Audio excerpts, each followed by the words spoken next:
America की मुश्किलें कम होने का नाम ही नहीं ले रही है। सोचिए, डोनाल्ड ट्रंप की मुश्किलें लगातार बढ़ती जा रही है। संसद में डोनाल्ड ट्रंप को सांसदों ने हत्यारा तक कह दिया कि ये हत्यारा है।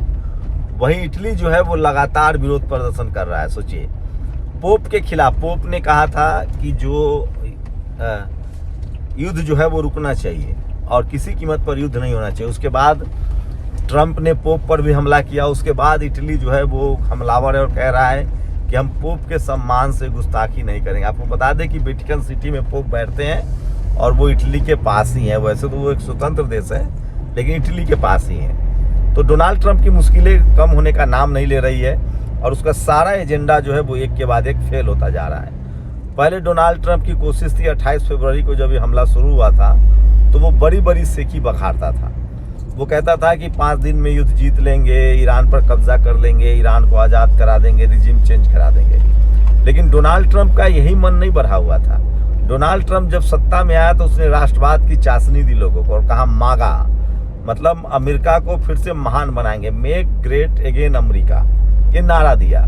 और उसके बाद वो सत्ता में आया तो उसने वेनेजुएला के राष्ट्रपति का अपहरण कर लिया। उससे पहले वो कहने लगा जो यूरोप में ग्रीनलैंड है, जो बेल्जियम के हिस्से में आता है, कि ग्रीनलैंड हमें चाहिए।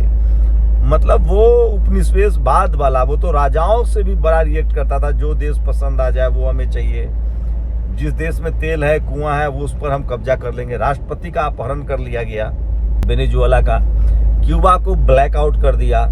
तो सोचिए डोनाल्ड ट्रंप कितना मनबरू था और उसने कहा कि खाड़ी देश हमारे साथ है, हमारे पास ये फाइटर जेट है, वो फाइटर जेट है, दुनिया भर की ताकत है और हम किसी भी कीमत पर ईरान पर कब्जा कर लेंगे। रहा सहा काम जो है वो ग्रेटर इजराइल वाला सपना देखा जा रहा था बेंजामिन नेतन्याहू का, वो भी कामयाब नहीं हुआ। लेकिन ईरान ने 45 साल से तैयारी कर रखी थी। ईरान 45 साल से प्रतिबंध झेल रहा था। उसने एक झटके में अमेरिका की सारी हवा निकाल दी। सोचिए।